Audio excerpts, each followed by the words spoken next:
আসসালামু আলাইকুম রহমতুল্লাহ। অতিরিক্ত বর্ষার ফলে ফলন অনেক কমে গেছে।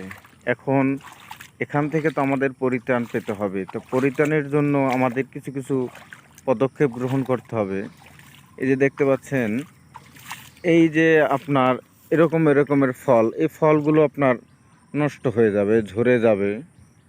তো সেজন্য অবশ্যই আপনাকে পদক্ষেপ নিতে হবে।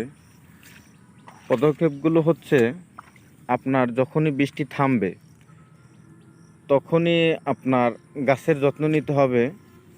অনর্থয় আপনার গাছে কিন্তু আশানুরূপ রকমের ফলন পাওয়ার কোনো আশঙ্কা নেই। এই যে বৃষ্টির কারণে দেখতে পাচ্ছেন এই যে ফলগুলো নষ্ট হয়ে গেছে, এগুলো কিন্তু আর বড় হবে না। তো এখন আমাদের এখানে করণীয় কি? যখনই বৃষ্টি থেমে যাবে তখন আমাদের কার্বনডাজিম গ্রুপের ওষুধগুলো প্রয়োগ করতে হবে। যদি আমরা প্রয়োগ না করি ছত্রাকনাশক, হ্যাঁ, যদি প্রয়োগ না করি তাহলে আমাদের এই সমস্যাগুলো হবে। তো কার্বনডাজিম গ্রুপের যে কোনো ওষুধ, বিশেষ করে যদি গোল্ডাজিম প্রয়োগ করা যায়, গোল্ডাজিমের সাথে কুপ্রোফিক্স এ ধরনের কীটনাশক যদি প্রয়োগ করা যায় তাহলে ইনশাল্লাহ আশা করা যায় যে ভালো ফলাফল পাওয়া যাবে। তো সম্মানিত দর্শক, আপনারা যে যাই চাষাবাদ করুন, সঠিক যত্ন নিন। গাছ, মাঠ, আপনার ফসল প্রতিদিন আপনি পর্যবেক্ষণ করুন।